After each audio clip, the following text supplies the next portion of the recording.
Why did you want to study something different? Because we already know about Christianity. Yeah, but why didn't you choose the easy mark? You know, if you know about it. Because I wanted to learn. I wanted to learn, right? Oh, this is a different generation. Yeah, yeah. We like just want the easy marks. Yeah, exactly. For me, it wasn't about the marks. It was about the experience of learning, right? This is learning something different, right? Yeah. So, the only thing we understood at that time that Muslims, they blow themselves up in buses. Because that's all we saw on the news, right? Yeah. We didn't know anything. I went to my backyard, right? I'm like 15 years old at the time, and I said, dear God, whatever the true religion is, guide me on that religion, whether it's Christianity or other than that, right? That was my dua, right? Yeah. Right? I got on my hands and knees and everything, right? I remember like it's yesterday. Bismillahir Rahmanir Rahim, Alhamdulillahi Rabbil Alameen, wa salatu wa salam Rasulullah. Assalamu alaikum wa rahmatullah. Welcome to the Young Smirks podcast, and with a very special guest, the features. Yes. How you doing? What is poppin', bro? What are you doing on my podcast? Well, they invited me in your podcast, and we invited you to cold old Canada, and I hope it's cold enough for you. So. It's too cold. There was a day around here was like minus 24 or something like that. With a wind chill of minus 31, and I sent you that picture. The side of your door just freezing. Yeah. Every few hours you have to open the door, make sure you don't get frozen in. Oh, you're not gonna open that door. No, that door stays closed when it gets like that, So subhanAllah, we're in sunny Canada. Yeah. But it's minus 20 or something. It's freezing, subhanAllah. Yeah, mashallah. Well, it's good to see you, man. Hi, Uncle. Nice meeting you, I've been watching your videos. And for us, YouTube generation, this is like, you just kind of popped out of nowhere. Yeah. You know how many people said that to me? And you're like, who's this guy? But you've been around for a while. Oh, yeah. Yep.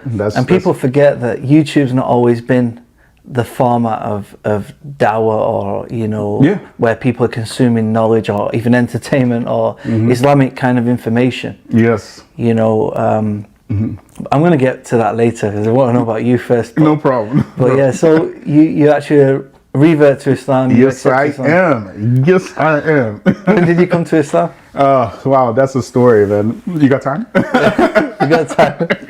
I got some new batteries somewhere.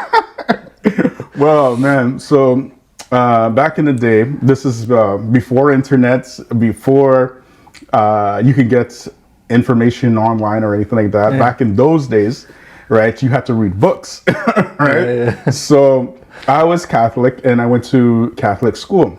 And in reality, I didn't back in those days, we didn't know anything about Islam, like nothing.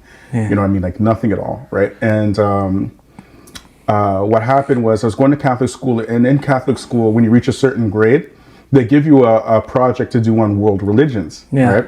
So there are 5 major religions. You have your Hinduism, Buddhism, Judaism, Christianity, and Islam, right? And I wanted to do something that's far away from Christianity because I'm Christian at that time. I believe in Christianity. Yeah. I was an altar boy and everything, I didn't believe that, right? Oh, you're going to have to dig some pictures out. I know you got some pictures. Yeah, man. I was an altar boy as well. Really? Yeah. Wow. I used to play the church organ. Oh, no, you went way further than me, man. Yeah. I just kind of... Not very good, Only because you got £15 every Sunday. That's why I was like, what? £15? Yeah. You don't get paid to be an altar boy. Yeah. But I also used to ring the bell. Yeah. I rang the bell and ting, ting, ting, I did everything, so... But anyway...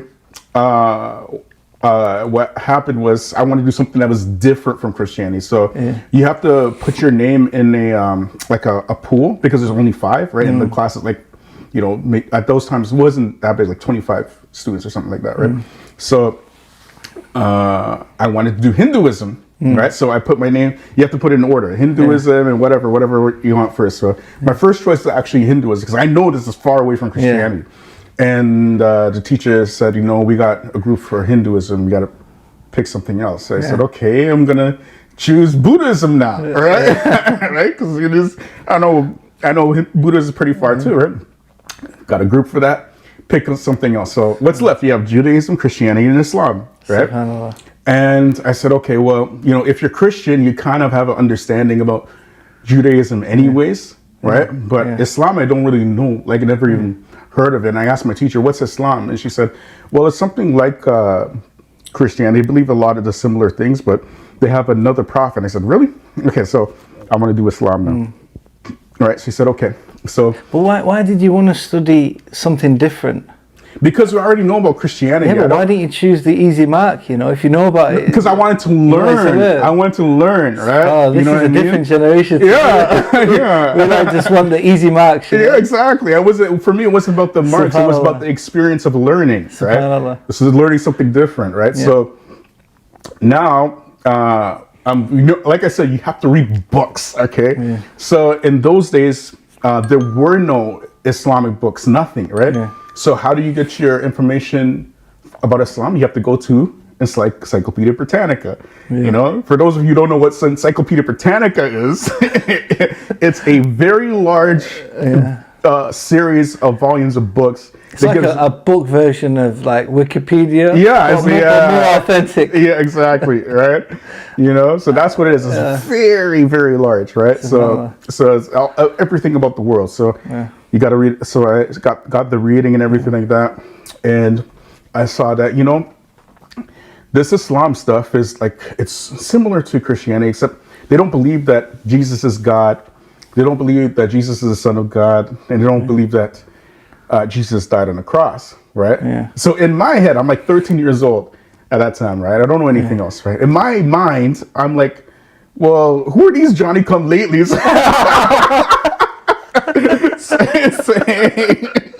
saying Jesus isn't God and he's not the Son of God and he didn't die on the cross, right? And I mean, if you don't believe that Jesus is God, okay, maybe, but he didn't die on the cross. You know what I mean? That's what I'm thinking in my mind, right? So that was my first experience with Islam, right? So I did that project, then I go to high school, okay? And this was in the late 80s.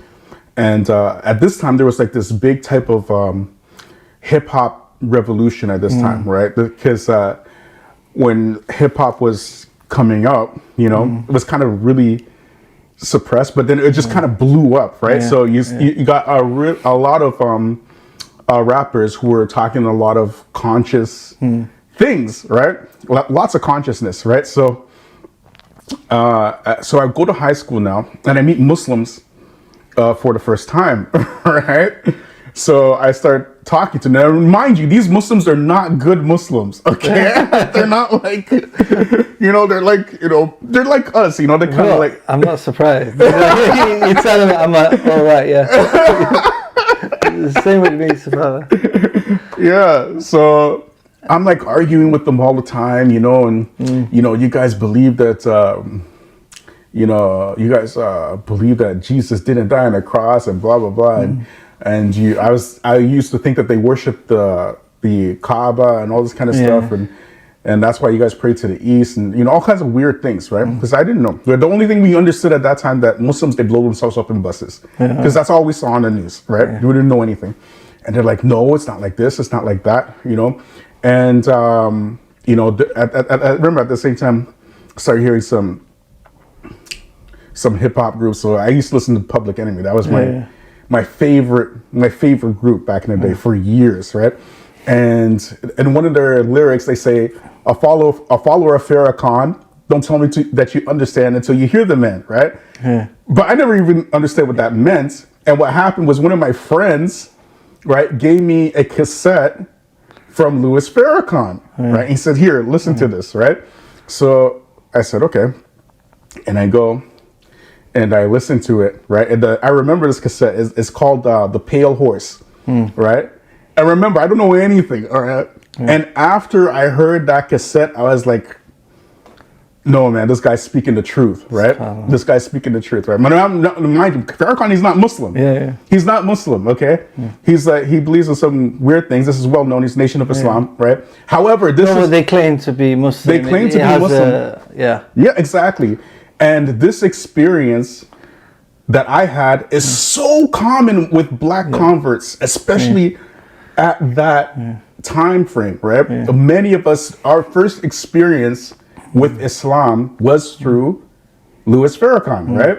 And I just happened to be one of them, right? So I heard this. He's a very powerful speaker, though. He is. He can't take that from him. You can't. He can speak. Absolutely. Yeah. Absolutely, right? Right? Because I really don't know anything much about Islam. I have a girlfriend at that time, right? And she's Shia, okay? She's Rafida Shia, right? But I don't know anything, like nothing. I don't know the difference between Sunni and Shia, nothing, right? I'm just thinking Islam, and I know this guy, this man, Louis Farrakhan, says he's Muslim, and he's speaking the truth. So now I have to pray on this. So I went in my backyard, right? And I made dua, right? And but I'm Christian, okay? So I'm making supplication, not dua. I'm making supplication, right? So my supplication, I went to my backyard, right? I'm like 15 years old at the time, and I said, dear God, whatever the true religion is, guide me on that religion, whether it's Christianity or other than that, right? That was my dua, right? Yeah. Right. I got on my hands and knees and everything. Right. I remember like it's yesterday. Right. And about 2 weeks later, after talking to my girlfriend and this person who gave me this Louis Farrakhan cassette, because I was asking, I was like, well, how do you become Muslim? Right. Well, you have to take your Shahada. Right. Yeah. And about 2 weeks later, that's what I did. I took my Shahada on the phone. Right, with the Shia girl, right? So yeah, that's pretty much how I became Muslim, right? Yeah. Now remember, I don't know anything about Islam at this time, right? So I'm still kind of learning. The very first book, wallahi, the first book I got about Islam the name of it was Introduction to Islam. Okay. Yeah. Introduction to Islam. This book was a Rafida Shia book. Wow. Right? That's the first book I ever got about Islam. Yeah. And this time there weren't really Qurans, translations. They had like what's the guy? Pickthall, right? They had Pickthall. Yeah. They're one of these older translations. And then the Yusuf Ali started coming out. Yeah. Right? But it wasn't much like other literature. No, nothing. Yeah. There's nothing. Zero. Zero. You know what I mean? So how are we getting our information? Louis Farrakhan, Public Enemy. That's how we're doing it, right? So I get this book and I start reading it. I'm memorizing now the Adhan, right? It's a true story. So I'm memorizing the Adhan. Ashhadu an la ilaha illallah, ashhadu Muhammad Rasulullah, ashhadu an Ali wali Allah. Right? Oh, subhanAllah. Right? So I bear witness to nothing worthy of worship except Allah. I bear witness that Muhammad is the messenger of Allah. I bear witness that Ali is the friend of Allah. Right? Right? So that's how I memorize it. So one day, I don't know if you know Abu Shahada. I know him from YouTube. And yeah. Abu Shahada, Dawood Dynamics, right? He was the guy that used to drive us around, right? Because he had the car, and we all went to the same school. Me, Abu Shahada, the brother Alfaz, Karamat, So one day we drove to this brother's house. His name is Imam Bilal, right? Right? And with time for Salat came, right? And remember, I'm learning how to pray from this book. Yeah. Right? This was my teacher, right? So all the movements, the Adhan, everything, I've learned from that book. Nobody else is teaching me. Right? So I asked, can I call the Adhan? She said, sure, call the Adhan, right?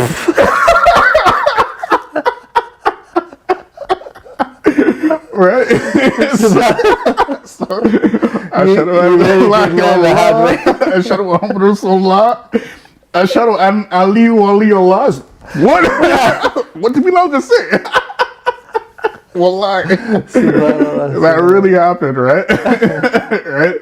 So I said that, and after I finished calling the Adhan, one of the brothers actually Bilal is like, what did Bilal just say? And he just said that Ali is the friend of Allah, and then he goes from the Shia. That's the first time I ever heard of Shia. Yeah. That's the first time that I knew that Muslims were groups. Yeah. Right, but I didn't make the connection that these people are not Muslim, right? Yeah. I don't know, right? All right. This is my journey, right? So, anyways, we start going to this group. It's called Ansar Allah, right? This is a group that was led by a guy named he's now Malachi Z. York. He's in jail, Dwight York, right? And it started in the States, right? It started in the States, right? And at those days, he was Imam Isa. Right, Imam Isa, right? Imam Isa al-Hadi al-Mahdi, because he's supposed to be the Mahdi. Oh, okay. Right? He's supposed to be the Mahdi, right? So we start going to his meetings, right? Is me, Abdul Shahid, another brother named Hannibal. He's Shia now, right? And we would just go to his meetings and learn from him, right? Because he's very charismatic, right? And like one of the things that appealed to me about the Nation of Islam, for example, is that they said that for example, they said the white man is the devil, right? And I'm like, yeah, white man is the devil, right? This beliefs just fit with your fitra, right? Yeah, I was like, right? But when they started saying the black man is God, I was like, nah, it's like that's too much, right? I can't get into that, right? So Imam Isa, he's kind of like the same thing, right? Yeah. White man is the devil, and basically, black people are the original man, and it was like that back in those days, right? Yeah. So what ended up happening was this guy, Imam Isa al-Hadi al-Mahdi, right? He changed the doctrine, okay? And so I asked Abdul Shahid, we're going this weekend to, Ansar Allah, that's what we used to call Ansar Allah. He goes, no, we're not, because they changed the doctrine, brother. These people, they changed the doctrine. I said, what? How do you change the doctrine? Like, this is weird to me. Yeah. Right, so now here's my exposure now. I have Nation of Islam, Shia. Rafida Shia, and Ansar Allah, right? So this is my exposure to Islam, right? So none of them are Muslim, right? But I'm believing I'm a Muslim, right? Yeah. Right? Because, like I said, I don't know, right? Then what ended up happening was Abdul Shahid, he found about Ahmed Didat. Yeah. Right? And he goes, this is my new guy, Ahmed Didat. Ahmed Didat is my new guy. I go, Ahmed Didat, what's Ahmed Didat, right? Yeah. And he goes, this is the man, right? So I started getting videos, like video cassettes? Yeah. Look up video cassette, okay?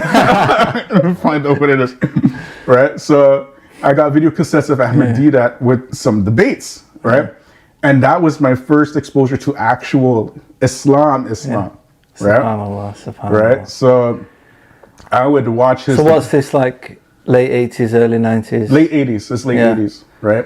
Wow. So this is late 80s, and I started watching his cassettes, right? And those things, up until this day, extremely relevant, extremely powerful, right? He would debate Christians, like, and he would just tear them up, like just brutalize them, right? You know what I mean? Rahimahullah, Ahmed Didat, Rahimahullah. Right? So I watched maybe his videos, all of them, hundreds of times, maybe, I don't know, like so many times, right? And that was my first exposure to actual Islam. And then around this time, we started hearing about Siraj Wahaj, right? And then Abdul Hakim Quick came back from Medina, right? He's actually the first graduate from the West, or one of two, I believe. MashaAllah. From Medina University. The first, right? SubhanAllah. Abdul Hakim Quick. Just in Canada or in the West? I think in the West. Wow. Right? So... I think he went the same time as Dr. Bilal, right? I think Dr. Bilal went after him because maybe I could be wrong, but from what I know, I think Dr. Bilal, he was made dawah to by... Yeah, he told me he took Shahada with... really? Yeah. So, it's good Shahada to have, right? You know what I mean? Wow, mashallah. I just want one like that. MashaAllah. Yeah, man. So That was my first. That was so that I'm telling you all this journey because. So now you start to get like exposed to some Muslims. Yeah, some Muslims, right? Yeah, subhanAllah. In those days, there was 2 masajid in all of Toronto. No, yeah, 3. No, 3. I want to say 3, but the one that, as far as not really important because we didn't really go to that, right? So that was Jami Mosque, the very first mosque in Toronto. Yeah, we used to be a church, and the people bought it out and converted it to a masjid. Then there was Tariq, right, which is close to Jane and Finch, right? It's like on the west end of Toronto.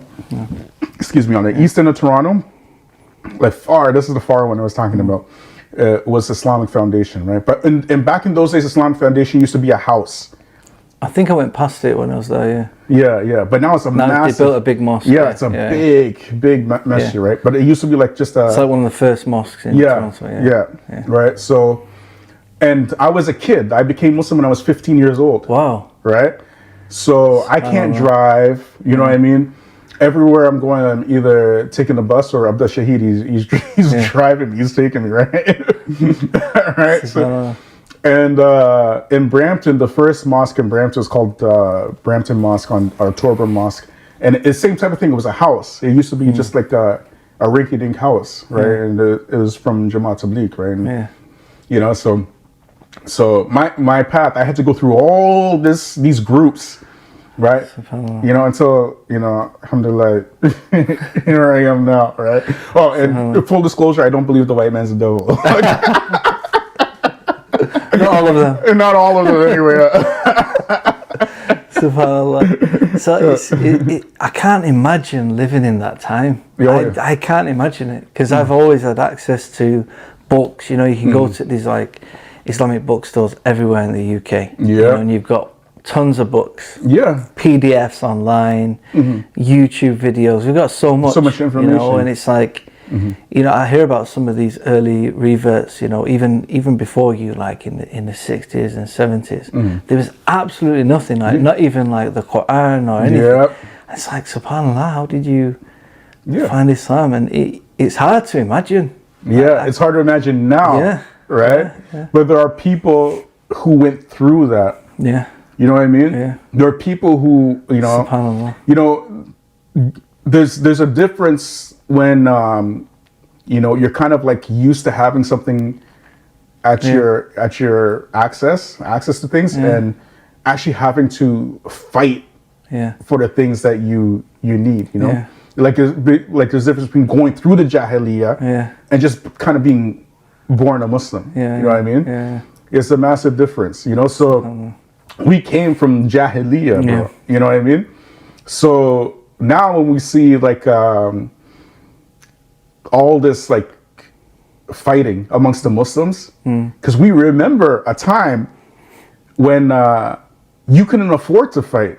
You just couldn't if you're a Muslim.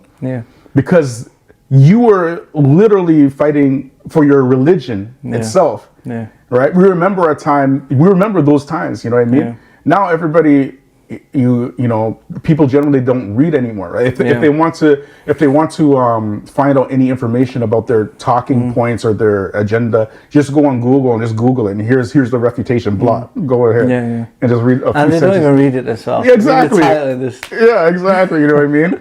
Give it a context. You know what I mean? Give it their own spin or whatever. And they call this refuting, and it's not refuting. It's not sincere, and it's not even.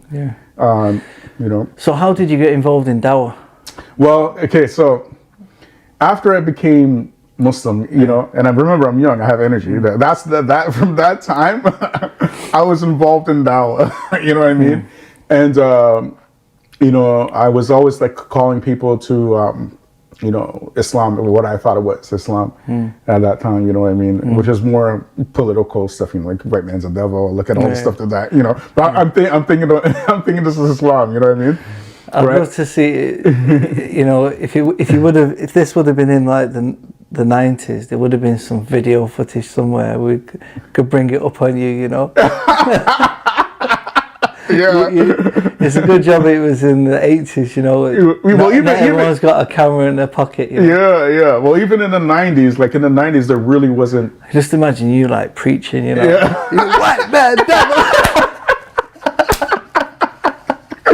You know what I'm saying? Yeah. I mean, a lot of these groups are kind of, they've either gone now or they've at least calmed down, right? I mean, well, there's still some, but I mean, in Canada especially. Well, what happened is Louis Farrakhan, he himself, he's not the same as he was back then, like not even remotely close, right? He's more, his call is more closer to Christianity than Islam, if we're being real, right?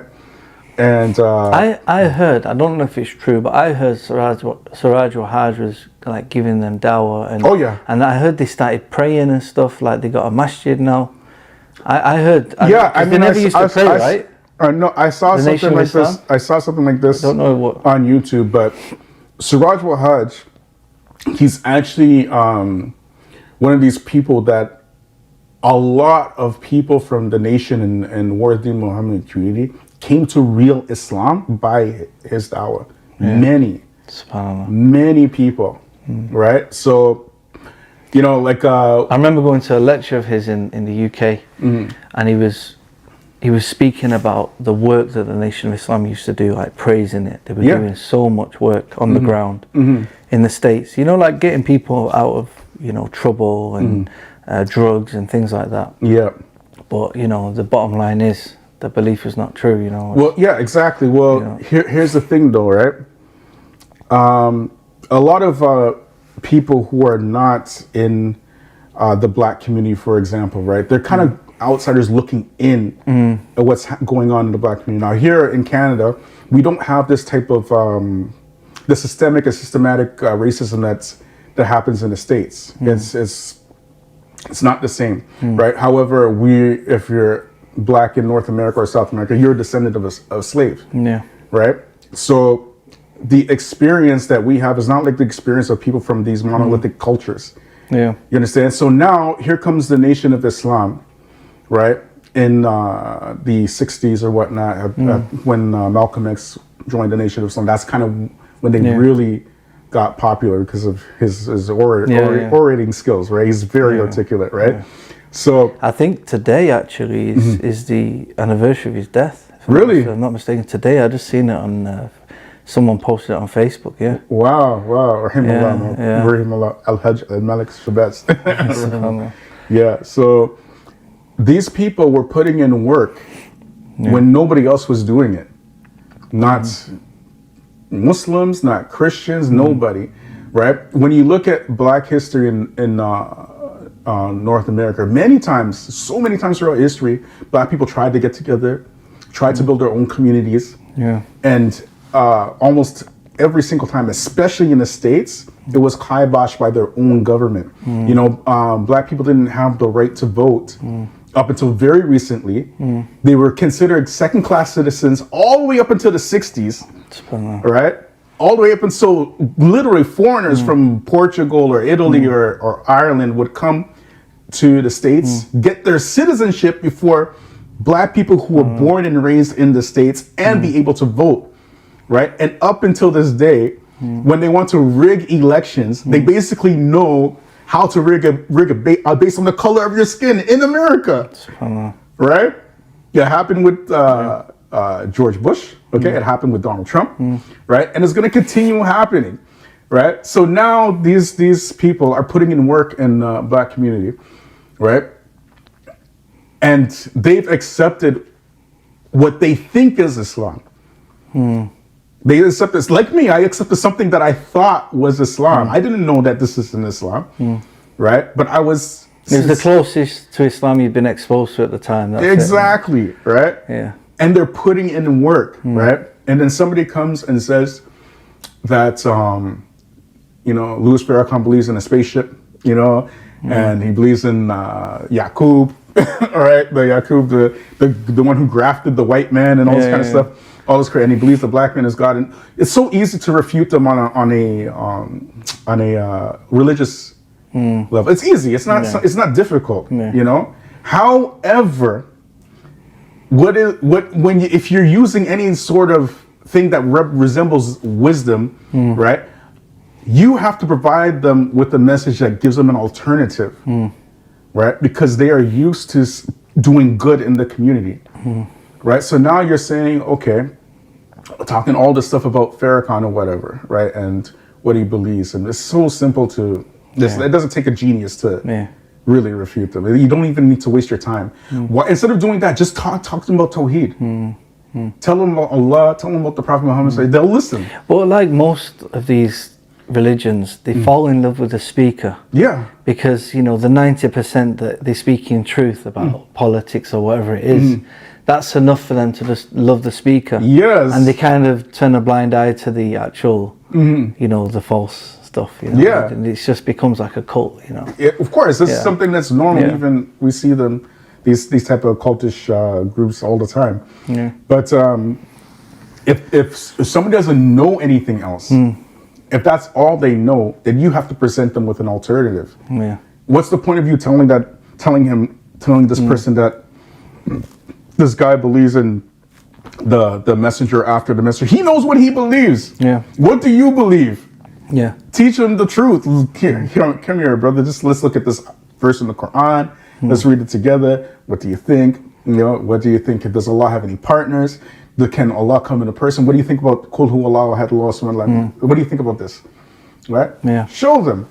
Right? A lot of them are just sincere, but they just don't know. Right? And plus, they are willing to put in work because they're used to doing it anyways. Yeah. So. SubhanAllah. So how did you start the dawah? Right. So because I just want to put it out there because look, you played an active part in the well-known publishers, if you can call it the publishers or the dawah organization. Yeah. If you'd like to call it Troid. Yes. I mean, aside from the politics of Troid, they did play a huge part in actually publishing books, especially in that period before YouTube, especially when people were reliant on books. That was the format where people studied and learnt from. Yep. And PDFs. Yeah. I'm sure Troy, they've got shares in the actual PDF file, I think. Stuff like that. But they did bring a lot of books and knowledge and gave access to knowledge to people. But I want to know about your particular involvement in Troid. Okay. And a bit about this because you're not actually with Troid anymore. No. Yeah. Yes. Are you sure? 100%. 100%. Yeah. Right. So what's your involvement with Troid? Right. So basically Troid, there's stages to Troid, right? Yeah. So what you see Troid today is not Troid in the early stages at all, right? In the early days, the first days, Troid was only about giving street dawah. Yeah. They were about going on the street and calling the non-Muslims to Islam, right? And what we used to do is that we used to go downtown, mostly Young and Dundas, and this see our major intersections in Toronto, right? And we would hand out flyers and whatnot, and talk to the people on the street. But at this time, you had Islam. Oh yeah, you were preaching. This is now it's Islam. Now it's like real Islam, right? And so that was Troid, right? If we would go to even schools, right? I remember one time I got Abdul Hakim Quick to come to my own high school. MashaAllah. Right, to give a lecture in my high school about Islam. So, you know what I mean? SubhanAllah. Yeah. It was like just about dawah. Yeah. It was just calling the people to Islam, making shahadas. That was it. Right. And what ended up happening was at this time I was in St. Catharines when they started getting the center, right? It was Haroon, right? Haroon and a brother named Saeed, right? And some other brothers, they decided that we need a center to push this dawah, right? right? So they got like a place, a small place, and they got these cassette recording machines, okay? Right? Now, for those of you who don't know what a cassette is, just look it up on the internet, okay? Right? Right? So, and they made their own flyer. The flyer was probably one of the best flyers I ever seen for making dawahs. Something like 20 points about Islam. It was an amazing flyer, right? Very informative, right? And they used their own money to pay for this stuff. So that equipment was like maybe $3,000 or something like that, right? And they started with the cassette by Khalid Yasin, right? It's called The Purpose of Life. Yeah. You know, subhanAllah, this is still being given out today. Yeah. Many dawah. Yeah. We used to give that out, but in CD form. Yeah. We were a bit upgraded. Upgraded that. And there's a brother in Manchester, he had a CD deck. It was about that high off the floor. You put like 20 CDs in, and it'll just write them all like in one go. Yeah. You know? So we're just like giving them out. Yeah. This is one of the CDs we used to give out. Yep. This is like maybe 9 years ago. Really, huh? Yeah, so we still have the CDs, right? Yeah. We was giving them out, yeah. That cassette, man, subhanAllah, man, that cassette, so many people became Muslim just from listening to that cassette, right? We just hand them out cassettes like this, and you know, and that's also another powerful speaker. That Cultish Religions? Yeah, Cultish Religions. Absolutely, absolutely. I mean, anybody who wants to, you know, who's interested in making like street dawah. Or is interested in trying to call people to Islam, whatever, you have to listen to this cassette, man. It's, up until this day, I think it's probably one of the best cassettes I ever heard, you know, on converting people to Islam. Very good, you know, very good. So anyway. So you used to be recording all of these, right? And, you know, so that, and then, you know, we'd go to Toronto, you know, handle these cassettes, handle flyers, whatever, talk to people. That's how it started, right? And what ended up happening was, this was Troy. Troy was only about the dawah, like real dawah, like grassroots, calling people to Islam. You know, that's how it started. And then Abdul Shahid, again, right? He went to the States. I don't know how he found out about these guys, right? But he went to the States and he met these brothers, right, from the States, and he started coming back with these cassettes from America, right? And the brothers were that he come back with their cassettes were Abu Muslima, right, Dawood Adib, and Abu Usama Zahabi. Oh, mashallah. Right. So these three brothers were actually one of the major reasons that Salafiyya spread in North America. These three, right? So you met Abu Usama when he... I never met Abu Usama. I met Dawood, I met Abu Muslim, right? But I haven't met Abu Usama, right? So, but these guys are responsible for the spread of like Salafi Dawah, you know, in North, from their cassettes. Yeah. Right? And people started listening to him. So many people started becoming Salafi, bro. Like that's real talk.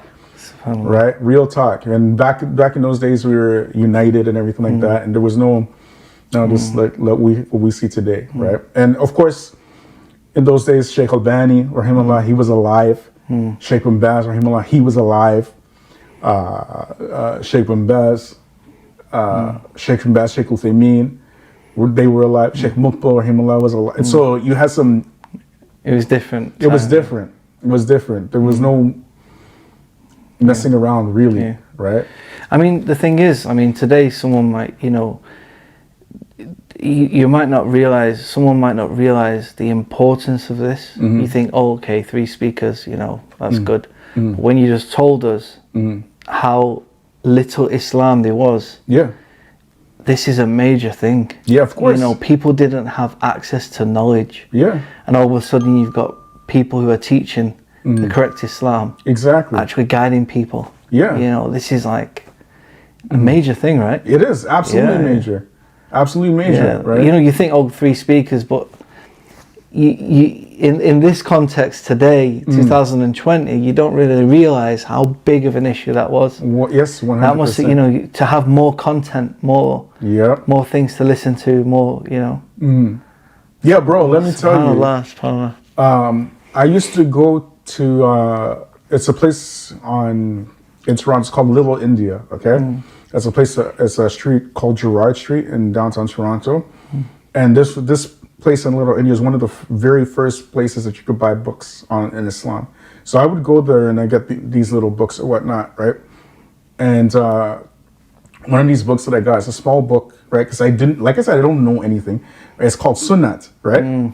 I want to learn about the Sunnah, right? Because I keep hearing about the Sunnah. So I buy this small book and I start memorizing the stuff in this book, right? And I met Haroon one day, sometime after I bought this book, right? Haroon Cole, right? The founder of Troy. Right? And, because he started talking about Sunnah, Quran and Sunnah and whatnot. And I'm like, oh, yeah, I got this book, right? Now remember, I'm just a kid, like maybe 17, 18, I don't know. Like I'm young, very young, right? Right? And I got this book from Little India, it's called Sunnah. And I'm trying to practice the Sunnah, right? Sunnah. So he looks at the book, right? And one of the things, I kid you not, right? It's like how to cut your fingernails and the order from the Sunnah. So 1, 2, 3, right? And so he looked at the book and he goes, brother, sometimes people say something is a Sunnah and it's not the Sunnah. And I looked like, now I didn't understand.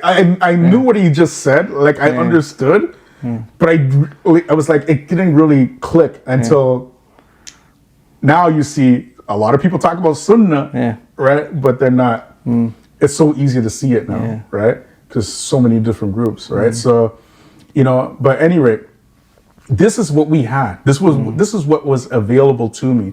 The first book I ever got, okay, that had anything to do with Quran and Sunnah was a small, tiny risala, right? A booklet, right?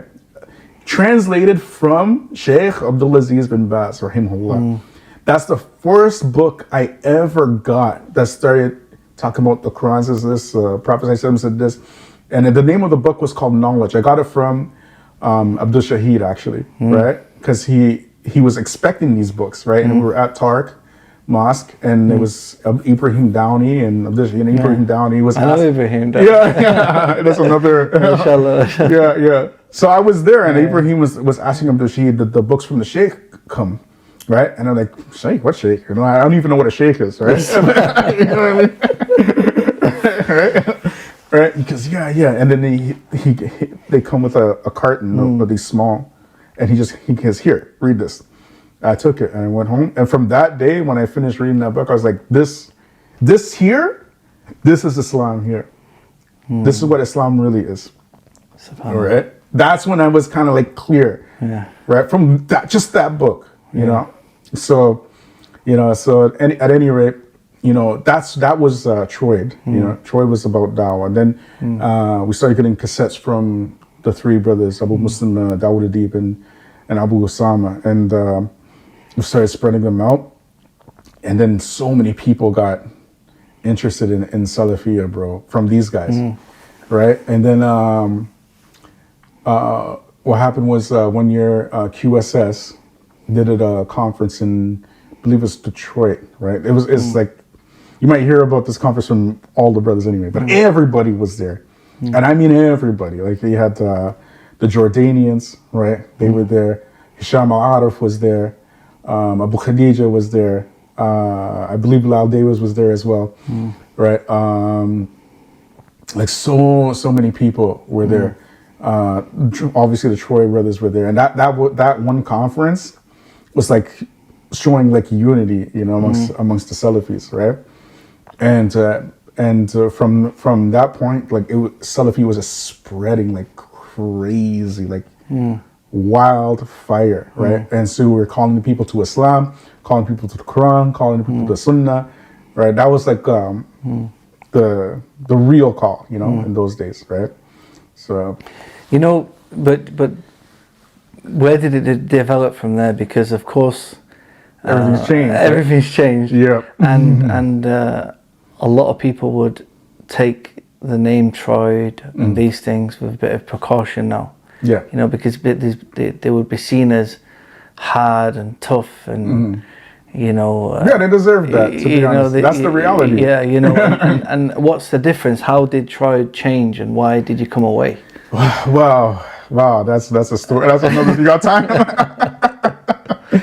Well, okay, the metamorphosis... I think it's important because, you know, you say... you know, you're talking about Abu Sam, all these different sheikhs, and you know, they've all kind of come from the same place, really. You know, a time when there was little knowledge. Yes. Brothers start coming back with knowledge, like you mentioned, Abu Sam, Abdul Hakim Quick, and others, Dr. Bilal, others, and then, you know, you get different organizations setting up, and then you said there was unity amongst the Muslims, you know, and then what you would refer to as Salafi, but then, you know, little groups, if you like, start to split and disunity. I think that's the best way to put it. You know, why did these things happen? Okay, so I'm gonna give you my account, right? Yeah. Right, and basically, you know, Abdul Hakim Quick, he was our mentor back then. You know, he was our mentor back in the day, right? And then we started, you know, started off listening to the lectures of Siraj Wahaj, and then he had Abdul Hakim Quick, and then Hamza Yusuf started coming around. Then he had this guy named Munir Qasim, right? So he's like another kind of Sufi type, right? But anyway, there was like no like the Sunni Salafi Sufi thing at those times, right? It was just dawah, right? Yeah.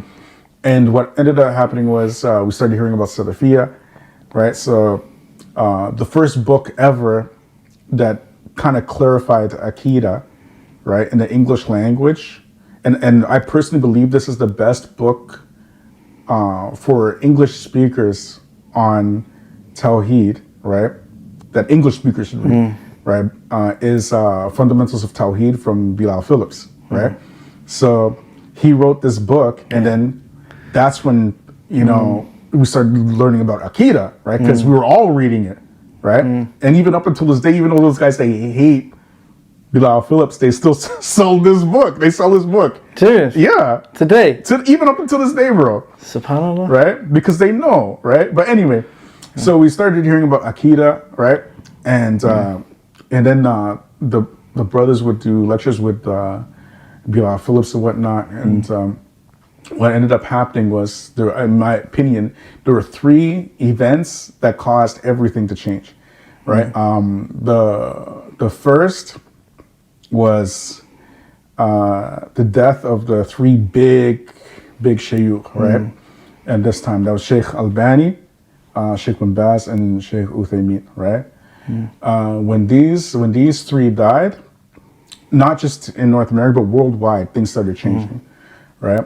And then, if specifically in North America, the second thing that happened that was major was the death of Abu Uwais, rahimahullah. Now, Abu Uwais, he was kind of like the de facto leader of the Salafis back in those days, right? Even though you didn't hear much about him, but he was really like the first person in North America to be like openly Salafi, like, and not have apologize about it, right? So he's kind of like a legend in the Salafi circles, right?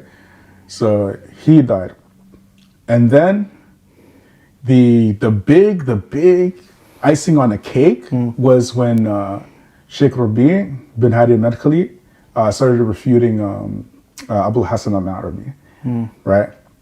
These were the 3 major things, right? So after Sheikh Rabi refuted Abul Hasan al-Arabi, right? Sometime around this time, right? Abu Muslima was like the first casualty, right?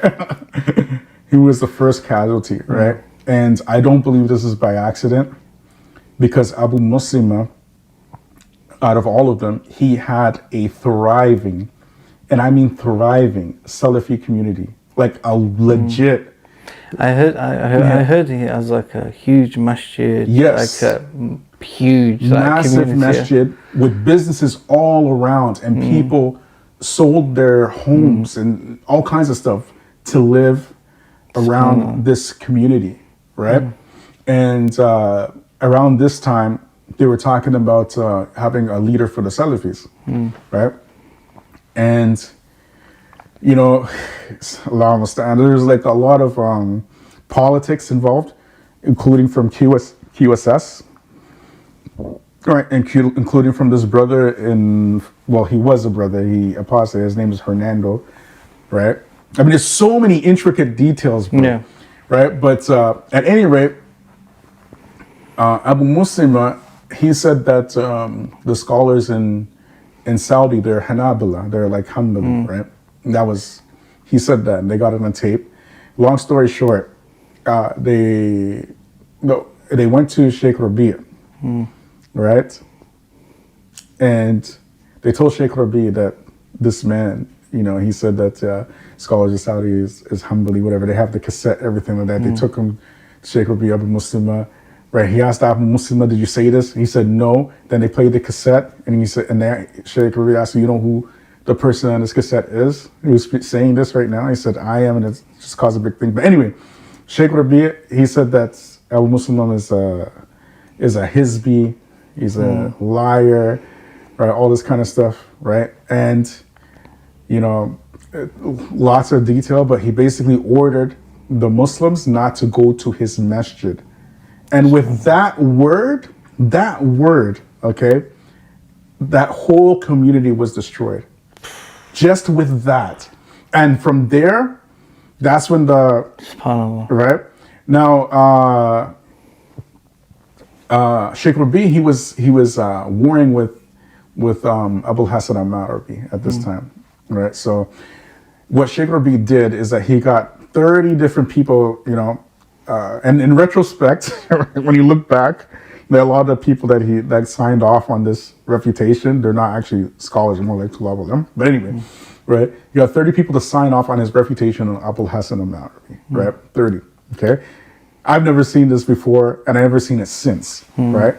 But it shows that there's something else going on. Like in retrospect now, you see something else is going on here, right? And he is the first scholar that I ever heard say, you know, because they were asking him, what if somebody sides with Abul Hasan al-Ma'arbi, right? And Sheikh Rabi', he said, whoever sides with him, treat them like Abul Hasan, like meaning that they're both mubtada', right? They're both innovators. Yeah. And because of this, it was just like a field day on the side. Guilty by association. Exactly. And then if you even up until this day, if you look at Spub's refutations, almost like 80% or something, like a large portion, and whenever they reach, and he's on the manage of Abul Hasan. They've done it with me. Really? Do you know who Abul Hasan al-Ma'arbi is? No, they put a picture. Yeah. Right? And they've obviously crossed my eyes out in red, the way they do, and then they've basically said, like, you know, this guy's misguided because he's sharing a platform with this guy, and it's like come on, like, you know, we're doing an event in Africa, you know, and what are you talking about? Right? You know, it's ridiculous. You know? And I'm getting sent this picture. You know, you've been refuted. I'm like, all they said was, "Bro, you shared a platform with this guy, and that's it." You know, and it's this type of attitude that it drives a lot of people away from. You know, this is why I know I've mentioned it so many times in my podcast. You know, because of all this fitna, this is why the term Salafi is so misunderstood. In the West. You know, it really is, and. You know, people have had experiences or bad experiences with certain people, and that's it. They tie everyone with the same brush. But there's a reason for that too, right? Because you got to remember, a lot of people don't know this because they weren't there back in those days, right? Salafi Publications is the very first website, Salafi website, in any language, English or Arabic. The first, okay? Then Troid came out. And in those days, the Troid website was way better, like 1 billion times better than it was today, right? Because the appeal to the Troid website was that they had audios of all the ulama, and you can go if you want Sheikh Albani, you can hear. If you can Sheikh Mupul here, Sheikh Abdul Salam al-Burjis here, like so many, right? Sheikh bin Baz, Sheikh, every alim you can think of, right? Even the Kuwait, and they had it like ordered. There's this Kuwaiti Shaykh, the Yemeni Shaykh, there's the Talib al-Ilm, the alim, and people would just go there and listen to and that was actually, I did that. I wasn't used to listening to English speakers. I was more listening to the ulama, and most of us back in those, that's what we were doing. We're listening to the ulama, right? So because we thought, and we legit thought this, that Spubs they were the gatekeepers to the ulama, because that's the impression that they gave us, right? And so we just, anything that Spubs said, they are the trustworthy. They came with a tazkiyah from Muhammad bin Hadi al-Madkhali, right? Which now today they refute him, right? But Muhammad bin Hadi was the one who gave them the tazkiyah, right? And say we got tazkiyat from the ulama, right? And we didn't understand what a tazkiyah was. A tazkiyah is like a Google review, bro. It's nothing. It just means that, like if you like a movie. I know the guy, yeah. You just oh, this movie is awesome, clause, It doesn't mean that you studied. It doesn't mean that you're able to teach or anything like that. It just means that the alim, he thinks you're cool. That's all it means, right? But they use that as a marketing tool and really a mind control tool, right? And they use that to control the people. So now they have the websites, okay? They controlled the websites. They had the forums. They started these forums, Salafi Talk. They had back in those days we used to do Pal Talk lectures, whatnot. So we used to listen to whoever it was, Abu Khadija or whatever. Right? We used to do Pal Talk lectures.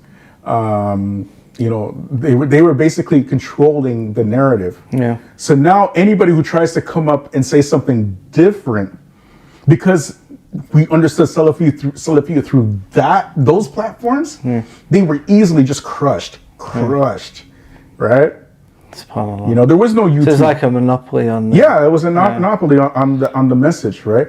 So what we didn't know is that ulama were already speaking about a lot of the issues that they were talking about, but they chose, instead of taking both sides, they chose to take the narrative directly from Sheikh Rabi'a, and only from Sheikh Rabi'a, right? And there's a reason for that too, So Sheikh Rabi'a now, anybody who is with him with Abul Hassan al-Ma'rabi issue, like he is going to defend them, the noble brother, this and that, and whatever, right? Now remember what I said about Abu Muslima, right? Abu Muslima, in seconds. So this thriving community you was mentioning just broke down. Yeah. Just by one comment from us. Just from one comment from Sheikh Rabi'a, okay? The thing is, what are the implications of that? Do you know? I'm not just talking about people not going to the masjid. Were people leaving Islam? Oh, yeah. Because if you've not got that strong community, what's happening to the people? You can see it up until this day. You can see the implications of what happens in this day. We're talking about a community that was striving. And this is something that is not unusual amongst black people. It's not unusual for foreign influences to come and destroy a black community, and this is 100% an example. Don't you be bringing up the white devil again? I know what you mean, subhanAllah. Yeah, and I don't believe this is by accident. You know what I mean? I believe that subhanAllah. Like real talk. Anybody, any person who's ever studied overseas, right? 100% of them, at least in North America, right? And I'm pretty sure it's true in Britain as well. But 100% of anybody who ever studied in Saudi or Yemen or Mauritania, whatever, if you're going to study Islam, you are getting approached by the feds. The feds are going to approach you. Why are you going here? What are you planning on doing?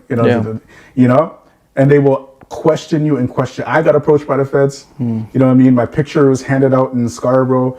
The feds were, asking about me in the Islamic Foundation. You know who came and told me? A Sufi brother, Asher Sufi brother. He told me they're passing your picture around asking about you. And I'm like, really? But anyway, they always ask you for information if you want to work for them, right? So if 100%, if this happens to 100% of the people study or going to study or, in these type of Islamic knowledge field, right? Do you think 100% of them are going to say no? 100% of these Muslims are not going to, going to be turncoat on the Muslim community, Omar Sheikh, big example, man. Omar Sheikh took $300,000 from the Canadian government to snitch on Muslims. Wow. You know what I mean? $300,000, bro. Right? So, I mean, you got some well-known people in the UK, similar things. Yeah. Which are openly now government bodies. Yeah.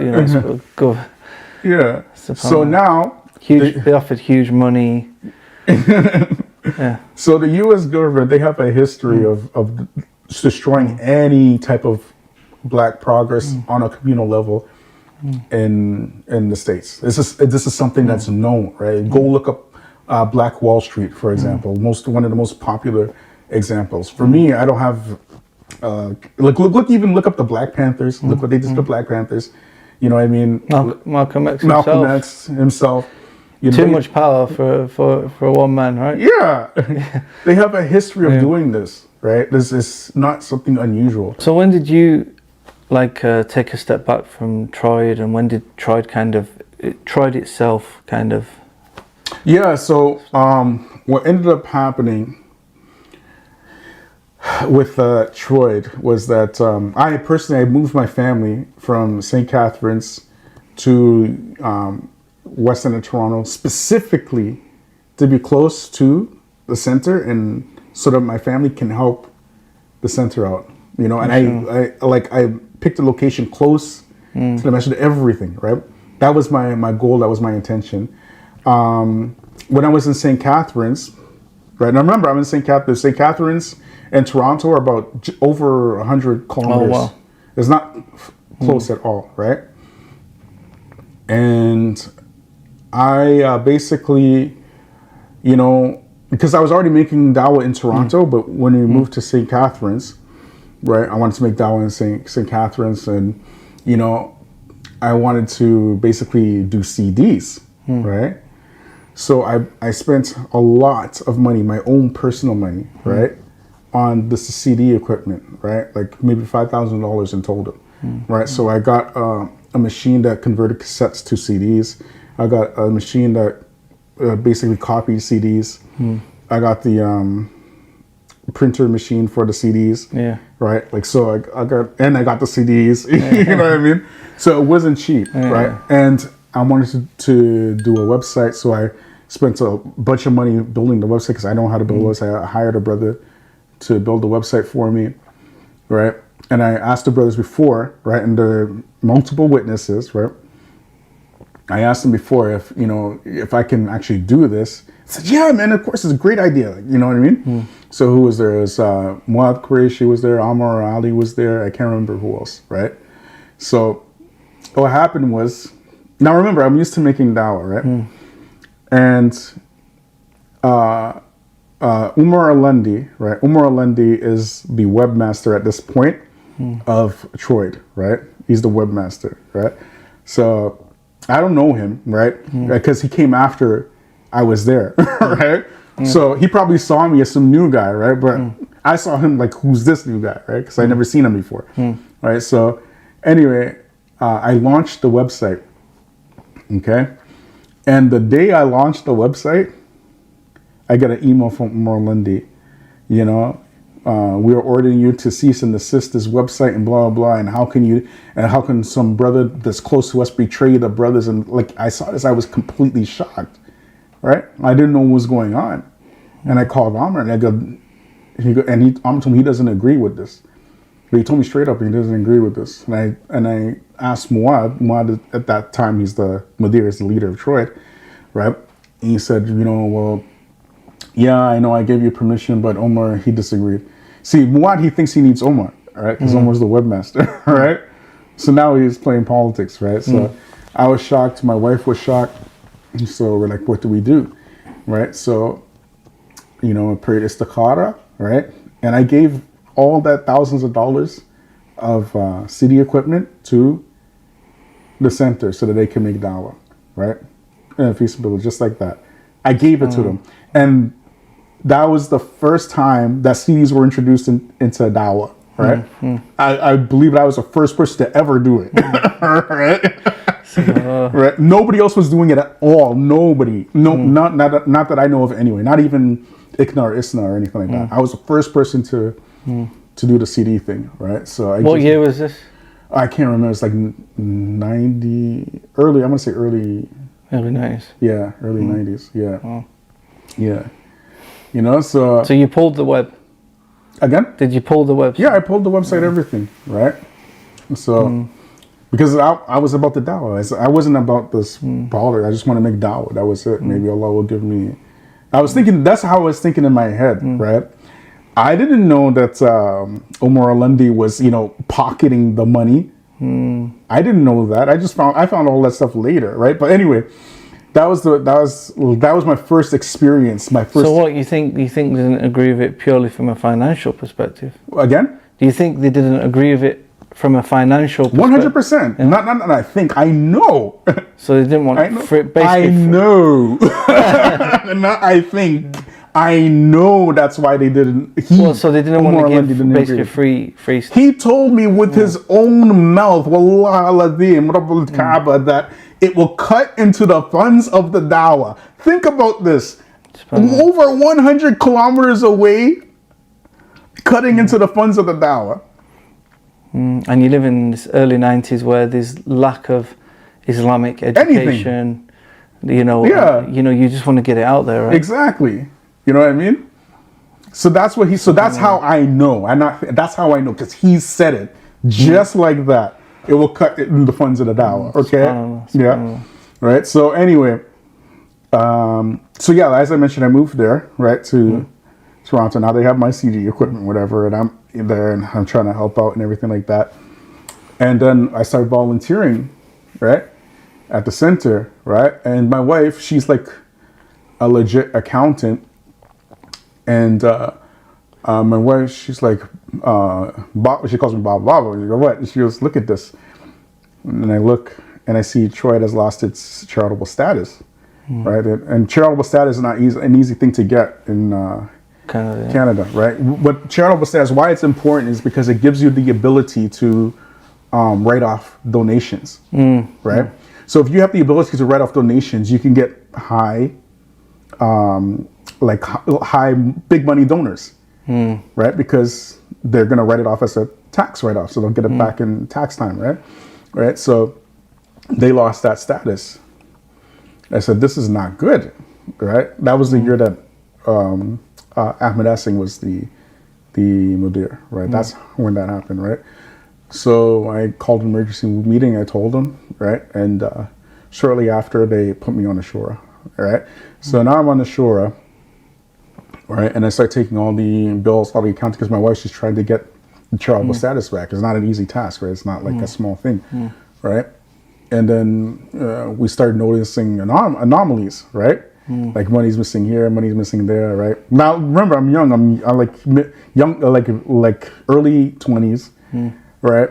And I'm not thinking anything bad about these guys. I don't have any bad feelings to them. These are, just some brothers that were trying to make dawah, right? I don't have any bad ill will or anything like that. So I started asking about money, like, why is this money here? Where's the money? Where's the money? Right? But I wasn't being rude about it. I just want to know, because we're trying to get this charitable status out, right? Whatever, right? And then, we had a meeting, right?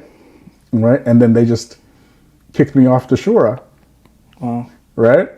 So, but I they were telling me because I'm not doing anything, right? So like, okay, I'm not doing anything, right? You didn't realize because you was poking around and asking. I didn't know that. I didn't know that at the time. I did not know that, right?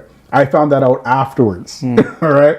Because brothers were telling me, yeah, they had meetings about me, all right? I said, what, right? So I found it like years afterwards, right? So but anyway, so now I'm off the shore now, right? So now, another big thing happened with Muad, right? He got exiled to the States. I don't want to get into that because it's not really a good thing to talk about, right? And what did it for me was these guys. This is like a process right now, right? These guys try to go behind my back to get my wife to do the accounting so they can get the. So now I'm not in the shore anymore, right? They talk to my wife directly. Wow. Like bypass me to get to my wife so she can do the because she's qualified to do all the accounts. Right. So that's another thing that left a bad taste. So now I'm off the shore, and I'm not doing anything with the shore anything anymore. But I'm still about the dawah, right? So long story short, a sister, she gets in contact with Abdullah Al-Wadi, the Sheikh Mukbul's daughter, right, in the match, right? And she says that she can get us classes with the Shayukh and the match. She's like, of course, let's do it. Let's make it happen, right? So I go to the brothers, look, because she's coming to me. She goes, I want you to tell these brothers you can get these classes. So that's what I did. I went to them. I told them we can get these classes. That time they tried to snatch the classes away from me so that they can control it, right? And they're saying all kinds of bad things about me, So they tried to do that, didn't work. Ahmed Hassan goes to the match, starts talking about me all the way in the match, right? And tries to kibosh the classes in the match, didn't work, right?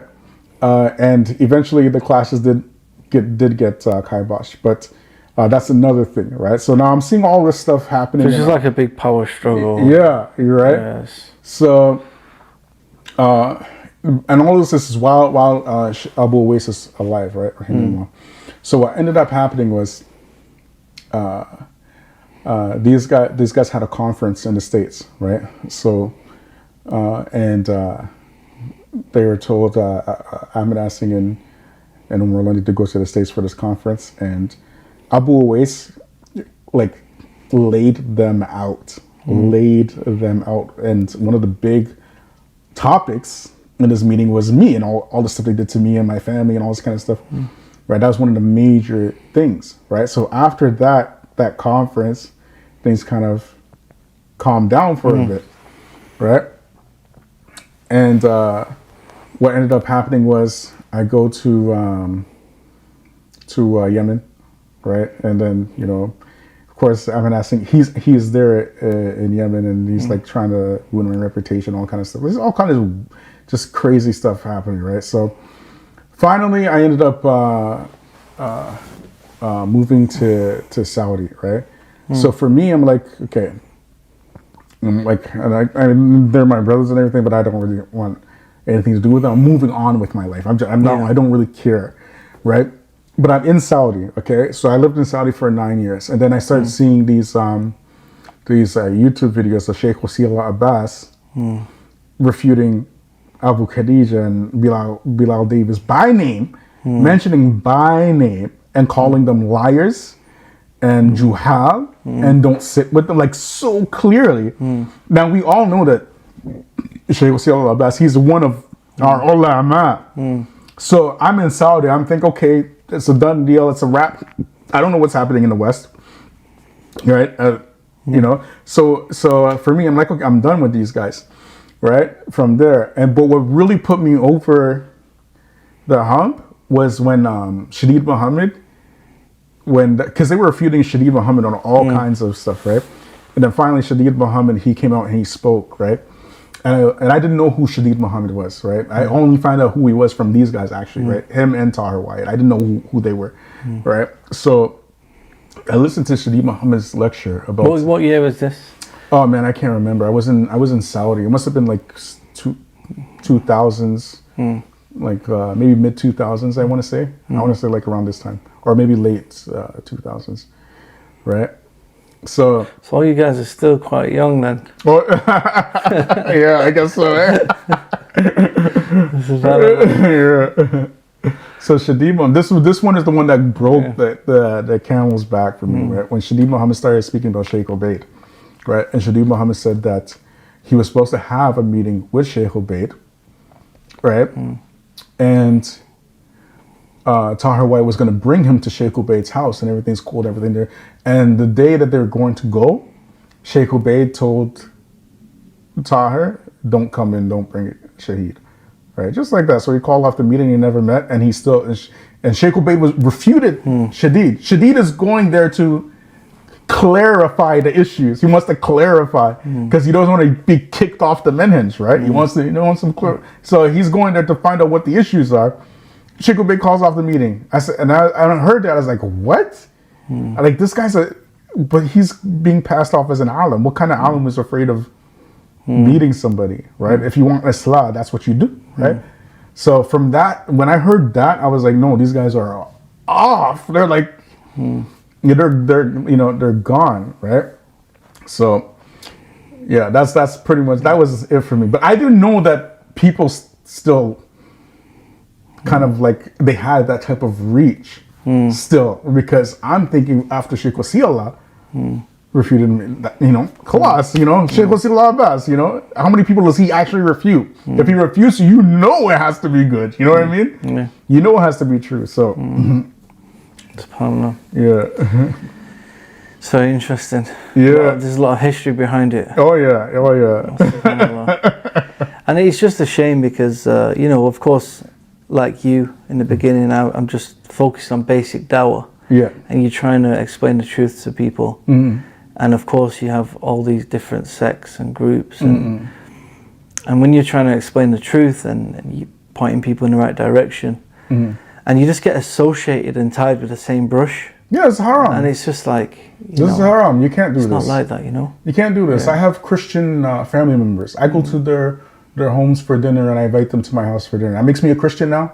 I'm sure you have Christian family members as well. Yeah. These people don't believe in Allah. They believe that Jesus is God. They believe that. We associate with them, whatever, talk to them, whatever. You know what I mean? Because you sit with another Muslim who disagrees with is not upon their manhaj, because you sit with them and interview them, you now become a mubtada'. What rule is that? it's like the one drop rule. We can be sure that this is, after this podcast, sitting with you, I'm finished. Actually, I tell these guys, please, I beg them, please, I'm waiting for your refutation. I'm waiting. I said this in my videos. I want Abu Yad to write a PDF on it, because it's just, the thing is, I get really sad because Abu Yad, I'm really sad because I have benefited a lot from his works. Yeah, the old ones. Yeah, but he's done great work. Yeah. And I just wish, and I ask Allah to just bring him away from, just stop being so bitter with the Muslims, be gentle with the Muslims. We used to be like that, especially us older brothers. But then, the Prophet ﷺ, he said, the believer doesn't get stung by the same hole twice. Some people are just snakes, and they wear thobes and put on beards, and they hop on the minbar and say inna alhamdulillah, and they're shayateen. Some people are like that, right? So you have to be mature enough to recognize that, and just call it for what it is. We know you by the way you act, right? What kind of person puts out 15 PDFs on one man? 15. Talk about Muhammad Hijab. SubhanAllah.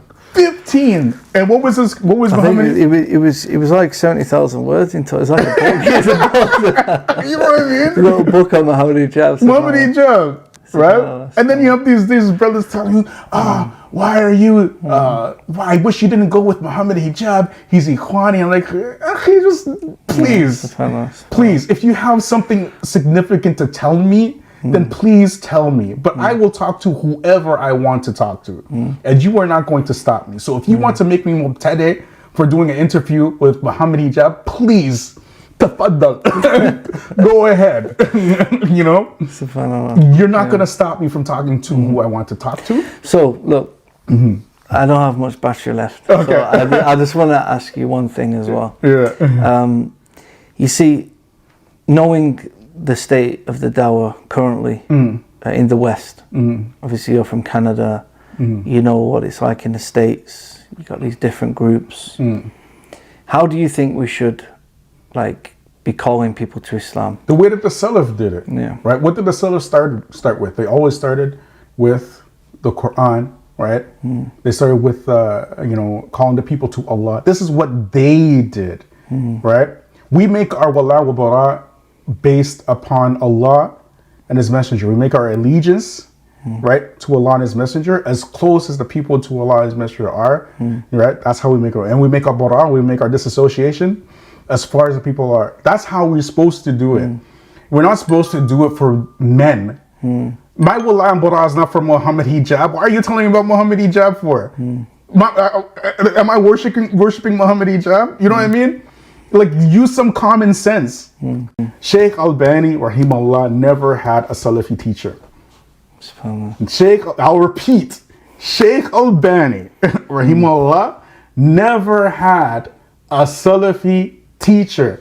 His first teacher was his father. His father, Nasruddin, was the Grand Mufti of Albania. He was a big Hanafi scholar. A big Hanafi scholar. Okay? His family left Albania. They're not Arabs, okay? They're Albanian, ethnic Albanians. They're not Arabs at all. Okay? Not a drop of Arab blood. Okay? They left Albania, moved to Syria to leave, because the communists were coming, right? And so they fled. They made a hijrah to Syria. Okay? Sheikh Albani learned about Salafiyya from literally reading every single book in an Islamic library in Damascus. He read an entire library. That's how he got introduced to the Sunnah, right? So if you read like an entire library of books, you're gonna know some stuff, right? That's Sheikh Albani. Not only that, but Sheikh Albani, he rahimahullah, he put the books in that library in order. Right? He found these transcripts or whatever, parchments, whatever, and he organized them. Right? And he never had a Salafi teacher. So he's dealing with Ash'aris his entire life. His entire life is Ash'ari. He's dealing with Ash'aris his whole life, going to the Ash'ari masjid, talking to the Ash'ari shayukh. Refute Sheikh Albani then. Why are you talking about me? Use some common sense, people. SubhanAllah, I've heard a lot of stories, and I've also witnessed myself, there's parts of the world where Islam, I mean, obviously in the West it's weak, but there's parts of the world where there's so little Islam. And you get some of these brothers who are very, you could even describe as extreme in that sense. And SubhanAllah, it's like, you're teaching people literally the basics of Islam. Like literally Qul huwallahu ahad, or the Salah. And they're telling the people, don't listen to this person. Don't listen to this guy, don't listen. SubhanAllah, the people don't even have Islam, and you're talking about don't work with this person, don't work with that person. SubhanAllah, and honestly, I don't believe that this issue of Jarh wa Ta'deel should be left for foreigners to deal with it for us. It should be left to trusted people who are here, who speak the language of the people and can put things in context, right? And so what Spubs has done, whenever they wanted somebody refuted, just go directly Sheikh Rabi, whatever, and they say the same thing. He's on the manhaj of Abul Hasan al-Ma'arabi. He doesn't speak about Abul Hasan al-Ma'arabi. It's the same thing. There's something against read their PDS, you'll see it. right? He's on the manhaj of Ikhwan, you know. He speaks against the Salafis. This is how they approach the Sheikh. And you can even see it in the Q&A or whatnot, right? My first interaction with Salafi publications, I was a new Muslim. I didn't have a beard at the time. To be honest, I didn't know you had to have a beard. Yeah. You know, I wasn't not having a beard being like arrogant or... Yeah, you just didn't know. I just lost like, you know, my family don't want to know me. I just had to give up my singing career, and I'm not growing a beard out of being stubborn. You know, like I've sacrificed for Islam already. You know, it's like I didn't know you had to have a beard, right? And the brothers circled me, you know, and they're like, "What's your Muslim name?" And I'm like, you know, John. No, what do you mean, John? I'm like, you know, I said that. I was a bit cocky as well. I said that, you know, Umar was called Umar when he was a mushrik, you know. You know. And then he's like, where's your beard? I'm like, I've not got a beard, you know. And they were very hard, you know. And then for me, like anyone who labeled them Salafi or anyone who even looked like them, I ran away from them. From that time, huh? I didn't want to know people. There was a time it wasn't like that, bro. Wallahi, it was a time. I've got a little story because one of the brothers, he ended up getting refuted by them, and he left them. So 8 years, 9 years down the line, or maybe 8 years down the line, we become friends, right?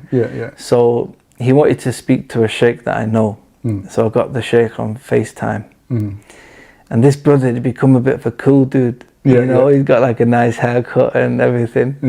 So that he asked the sheikh the question, and then after he asked the sheikh the question, the sheikh said, "Oh, by the way, brother, go and get your haircut. You got qazra." I said to the brother, I said, "That's getting you back for what you did to me a long time ago." And the brother was so embarrassed because you know the sheikh. It was funny. It's funny, but it's funny how it kind of came back on him, you know. But this is the reality, and it's like, subhanAllah, you're pushing people away from Islam. Like, you know, if I was, you know, I could have run to a misguided group. I could have run and started worshipping graves after that. I mean, I wouldn't, but I'm just saying, like, there are people that get pushed away from the true belief because of the way people are treating them, and it's wrong. It's because they're wrongly associating, you know, these people. Or the way that people, you know, with Salafis or whatever, and it's just, you know, that's not how it should be, you know. No, it's not, and really, it doesn't have to be like that. I don't accept that. I don't. I refuse to accept that. Whoever don't like it, let them not like it. You know, here's the thing, right? When Salafiyya came, it kind of like spread like so. Like I mentioned, it spread very, very quickly. When Spubs started, you know, trying to control the narrative, that's when everything kind of halted to a stop. I mean, with the help of Sheikh Rabi'a. Now they started fighting these 7th century wars with the Muslims, you know, against the Asharis and you know what I mean? That narrative has died hundreds of years ago. We have completely different problems that don't involve Muhammad Hijab, don't involve Siraj al-Hajj, don't involve Abdul Hakim Cook. We have Muslims becoming atheists, bro. We have Muslims, like I read the other day on a news article, I think on Breitbart or something like that, about Muslims accepting LGBTQ and all kinds of, you know what I mean? We have like deep problems. We have, when I came back to Canada, I went to this masjid here, Masjid Rahma, right? And first time I came back, I saw brothers, first time I ever seen this in my life, in the masjid with earrings. Earrings in the masjid, bro. And you want to talk about Siraj al-Hajj? Come on, man. We have like issues. Like we got issues. You know what I mean? Siraj al-Hajj is just not important right now. That issue was dead, buried. You know, it's all these issues have been dealt with years ago. We need to clarify that. Look, you know, we know there's different sects in Islam. We know that we disagree with different groups, different sects, or different things, but there has to be a certain level of cooperation. Not just cooperation, but like wisdom, hikmah. Every generation has its issue. In this, even if you look at the Quran, right? When you look at Lut, the prophet Lut, what was his issue at his time? The people were homosexual, right? That was his issue, right? If you look at Musa, right? What was the issue at his time? It was Fir'aun, right? if you look at Ad and Thamud, what was their issue? The issue was they were like strong and arrogant, and every generation has its issue. Our issue in this generation, right, is the rampant spread of atheism, right, which Muhammad Hijab deals with on a regular occasion, right, and the LGBTQ. These are major things, right? Now, atheism, if you look at the arguments, it's not really that strong. So why are so many Muslims becoming atheists, right? Their arguments are like nonsense, right? But Muslims are still accepting it, right? So you got to think like strategically. Are you going to attack the mouse that's in the room, or are you going to attack the lion that's in the room? Yeah. You know what I mean? Yeah, subhanAllah. Jazakallah khair, bro. Oh yeah. I'm surprised the camera's actually held out. I'm on 3% on that one. And need to start. So it's a pleasure to see you, subhanAllah, and hear your story and your journey, subhanAllah, finding Islam, and you've been through a lot, many stages, subhanAllah. Yeah, many stages. And we all have our own stories, you know what I mean? Yeah. So. But again, the most important thing is wala is for Allah and His Prophet. It's not for Sheikh Rabi. It's not for Sheikh Albani. All these arguments with the people are having about people take you away from the real problems that we're having, right? And if we just spent a little bit more time studying Quran and Sunnah and less time arguing with each other, then everything will come into perspective. Jazakallah. One more question. Go ahead. And you have to be quick, because literally, why the name The Futures? Where does this come from? I was selling cars, right? And we were thinking of ways to kind of promote the cars, right? Yeah. Right? So I said, why don't we do this? Why don't we start a YouTube channel, right? And we can kind of like go through all the features in the car. Right? Okay. And then we can call this YouTube channel The Features. Yeah. And I said, okay. So I started the YouTube channel. And that's why I actually had car videos there before I switched. Right? But I just never, Yeah, so it wasn't supposed to be a Dawah channel. It just, it was something completely, it's supposed to be something completely different, Yeah. Assalamu alaikum.